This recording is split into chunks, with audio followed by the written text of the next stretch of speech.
U.S. President Donald Trump on Monday announcing a 25% tariff on goods from Japan and South Korea, effective from the 1st of August. We're all waiting as to what's going to happen between India and the United States when you're talking about trade ties between these two nations. 9th July deadline hanging, looming large. And you've got Trump making these announcements on his social media platform, posting letters addressed to the leaders of both these nations. The decision is expected to jolt the trade relations in the Indo-Pacific. Korea and Japan, as both Tokyo and Seoul are key United States allies in the region. With me on the broadcast, Karthik Malhotra, Executive Editor, News9. Karthik.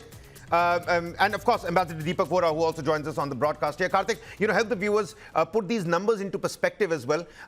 We're all waiting on what's going to happen on the India-US front, but what does this now mean, slapping 25% tariffs? And he's also warned them again, with retaliatory tariffs will mean another additional 25% tariffs. The Donald Trump tango has begun, it seems. Absolutely. So no surprises when it comes to Donald Trump, because he tends to live up to all the expectations that people have of him, Kabir. But yeah, just to simplify it here for our viewers, I think no real departure from what Donald Trump had proposed to do on April the 2nd. So his Liberation Day tariffs, for example, on multiple countries, dozens of them, the number hasn't really changed drastically for both Japan as well as South Korea. So if you remember, on the 26th, when tariffs were, on the 2nd of April, when tariffs were announced for the first time, when India had received a 26% tariff, South Korea and Japan were both in the similar vicinity. In fact, Japan was slightly lower at 24%. South Korea, on the other hand, continued to be at 25%. So honestly speaking, Trump has put and given enough notice by putting that pause of 90 days to most countries to come to the table to negotiate as per the expectations of the Trump administration in the overall Make America Great Again proposition that Trump has been offering. But beyond that, I think Trump is running out of patience, and that seems fairly evident because he has gone ahead. It is a stern letter. He's not mincing his words. He's not known to be mincing his words in any case.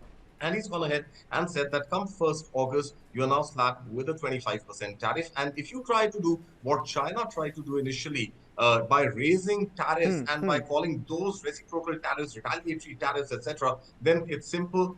Another 25% has to be paid. Now, coming specifically to India, Kabir, I doubt India would be in the list of those 12 countries, given the fact that Indian negotiators have visited Washington multiple times. We've had Washington negotiators come to India multiple times. So there is definitely some action on the ground. Now, is that going to result in a trade deal, whether a mini trade deal, interim trade deal, whatever one calls it? Is it going to lead to something fruitful which will be fructified before the original pause deadline ends on July 9th? We don't know. But the fact is that there is effort from both the parties, India as well as US, to try and stitch up something together. And that is something that Donald Trump, as well as his Treasury Secretary Scott Bessent, and a lot of other leaders, J.D. Vance, have mentioned time and again that India is on the verge of inking that trade deal with the US. Of course, this will not be the BIT. This will not be the full trade deal, which is expected. In fact, the first tranche of that is expected to unfold only in the fall of this year. But even some sort of an interim deal at the moment is something which should keep India out of this list of 12 honorary countries that Trump is going to write to today. But, well, with Trump, you never know. So 2 letters are out. We will keep following whether more letters and more countries get slapped with additional tariffs. Well, we'll have to wait and find out. Interesting points that you've raised over there, Karthik. R. Sridharan, Editor International, the TV9 network, also with us on the broadcast. Before I come to you, Sri, let me quickly bring in Ambassador Vora, who's with us on the broadcast here. Ambassador, is Donald Trump, he's rekindling these economic pressures on trading partners, 2 of those nations that now been announced. What do you think? Will India feature in these list of, like Karthik pointed out, 12 honorary nations or not? Where are things moving next? Thank you very much. Always a pleasure to be with you. I heard Mr. Malhotra. He was brilliant in what he explained. Let me just tell you, I heard Donald Trump, when he assumed, he said, oh, I love this word tariff. It sounds so beautiful. Now, he's weaponized trade. There's no question about it. So what is his market? I'm a development economist by training and not as good as Mr. Malhotra. But let me just say that if you are going to produce in America, you're going to make America great again. You're talking of reshoring your industry. You have a population of 340 million. Where are you going to sell the stuff that you make? Are you going to sell it to Bhutan? You're going to sell it to Nepal or to Sri Lanka? You need a market of 1.4 billion. That is India. I hope somebody knocks some sense into this fellow's head that India is your biggest market. The Chinese don't buy anything from you. Your target is China, not India. India is your best friend. India is your best market. The Atmanirbhar Bharat thing is fine. It was targeting China more than it's targeting you. I believe he's going to. I have a sneaking suspicion, an admiration for this guy, sir. He says what he means what he says. In that respect, he's very much like India's Prime Minister.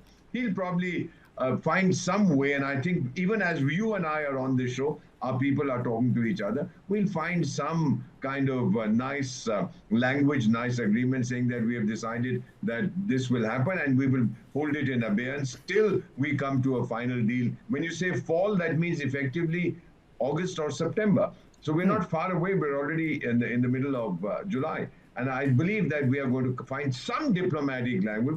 We are pretty good at that. That we will pause this and we will reconsider it in a little while. He's not going to want to offend India. Then he is losing his biggest market, sir. And he's a dandewala. He's a businessman. He understands markets better than anybody else.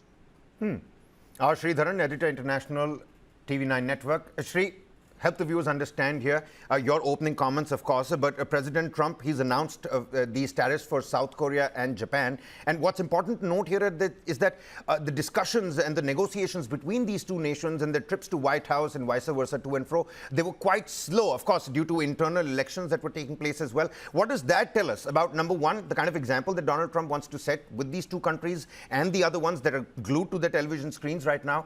And with Indian delegation, Jaishankar, you had various union ministers making a beeline to the White House, several of those meetings taking place in Washington as well. What does that tell us about the seriousness with which India and its counterparts on the business front were looking at these trade deals? Oh, Kabir, if you look at it, the stumbling blocks, so to say, for negotiations between US and countries like Japan and South Korea are not too different from the issues that we have with India as well.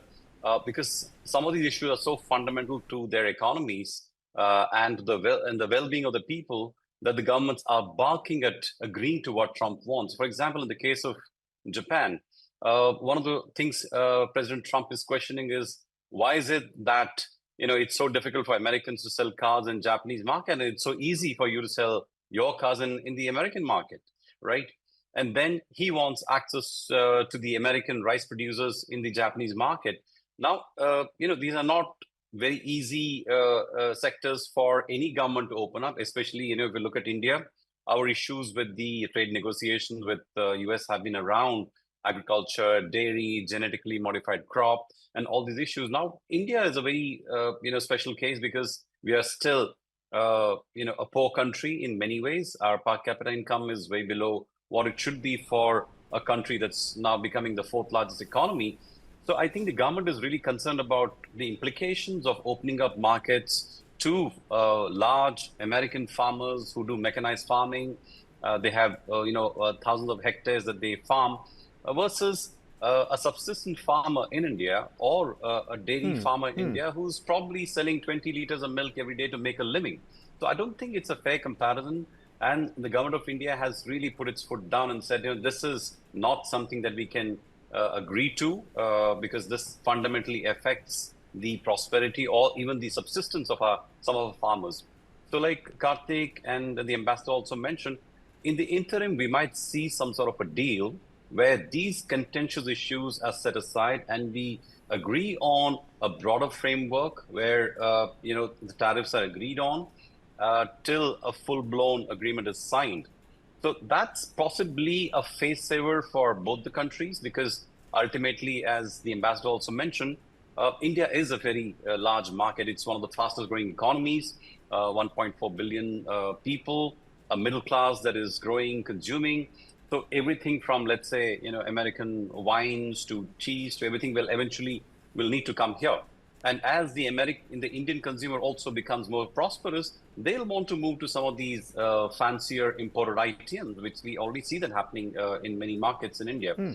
So I think this is not going to be solved in a hurry, especially the access to India's agriculture market or the issue of genetically modified crop. We've allowed the GM feed to come in for animal consumption, but not for human consumption.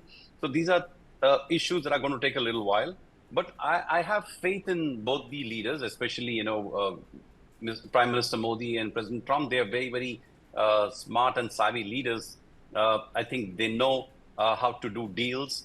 And eventually, I think by end of this year, we'll probably have some sort of a deal that works for both the countries.